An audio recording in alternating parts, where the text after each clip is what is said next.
Okay, so hi. So this video was meant to be the result of a poll that I did on Instagram. Follow me on Instagram for more polls about what people were interested in as a topic of discussion, and by far mental health ended up being one of the biggest things. What happened though is that a couple weeks later, well, you know what happened. A big thing that's being tested right now is our mental health. So I want to make this video of things that you could do in the face of all this frustration that people have to protect and safeguard their mental health. Now, why is that important? If you didn't watch another video that I did before, which I'll talk about here, maybe here. But if you didn't watch the video, you understand that general health was about three main components: your social interactions or your social well-being, your physical health, and, well, mental health. So without further ado, even though all three of them are related to each other, I want to give a few points about ways in which you could improve and maintain your mental health, especially during these times.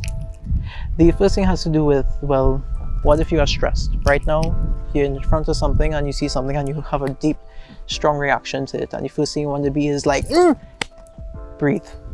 That's the first thing.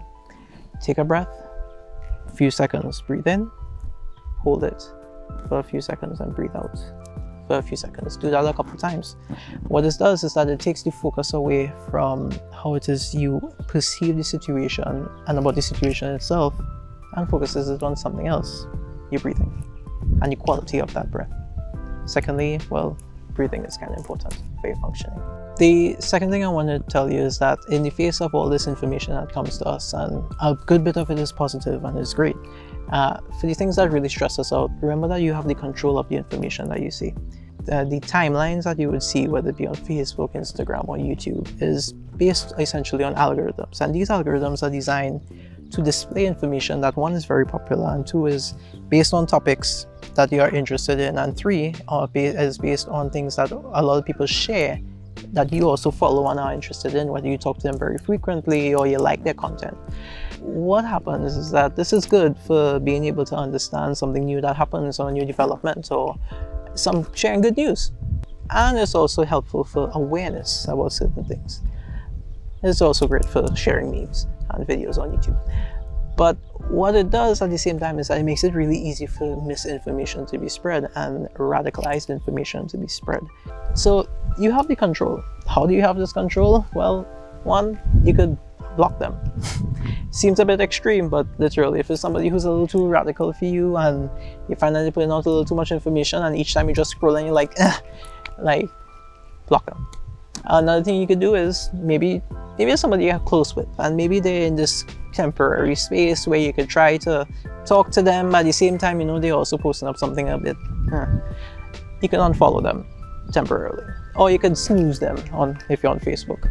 I think you could do it for like 30 days, just for that small point in time. Maybe during that time you could talk to them and reach out to them. And that actually brings me to my third point, which is about communication. But not communication with radical people, but communication in general with people who you trust and feel confident in. Because a lot of these things that are going on right now, a lot of us are internalizing. And internalizing does have its benefits, don't get me wrong. It makes us get personal with the situation and really try to understand. And it could be well-intentioned, but it could also do a lot of pain. And it could also build a lot of hate. Hate has no place, no time, no anything in anybody's lives right now. But having it could have some serious effects and never makes any situation, well-intentioned or not, better. It only makes it worse. So taking the time to talk to somebody not only helps you remove that internalization process, but it will also help the person give you some personal feedback about what it is they feel about the situation, and even give you validation.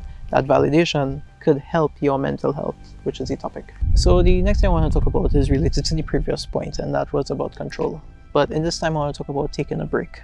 We live in a world where information comes at an instant, and updates to that information come in the same instance, and how it is we react to these things and how we update those reactions, and it's a whole cycle, right? And it's great for many things, because I mean, who doesn't want to be up to date, right?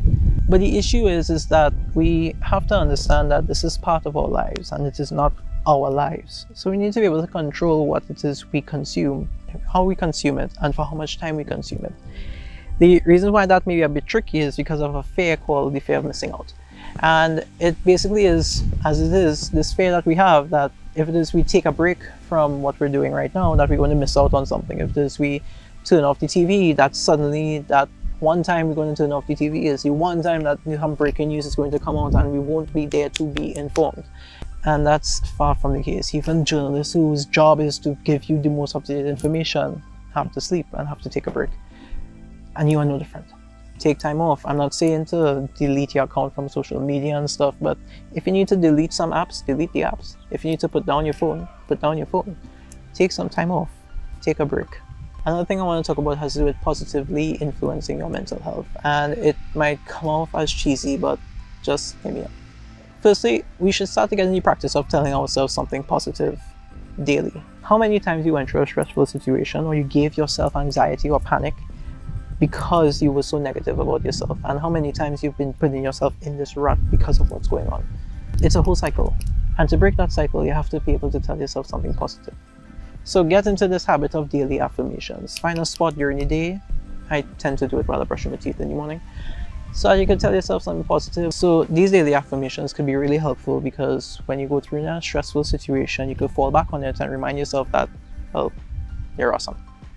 And speaking of being awesome, one of the best ways that you could be awesome is to do something nice for somebody. Share this video, like and subscribe.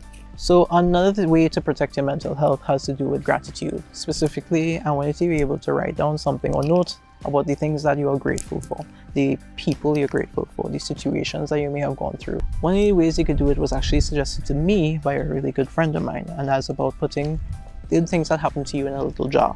And at the end of a certain time period, whether it be 6 months or a year, you open the jar and you remind yourself about the good things that happened to you, because we tend to focus on the negative and we don't focus that much on the positive. And we need the good news for our mental health. So try that. So that's mainly it. I meant for this to be a short video because I want you to be able to understand that your mental health is part of your general health that you should be taking care of, and all of them are interrelated.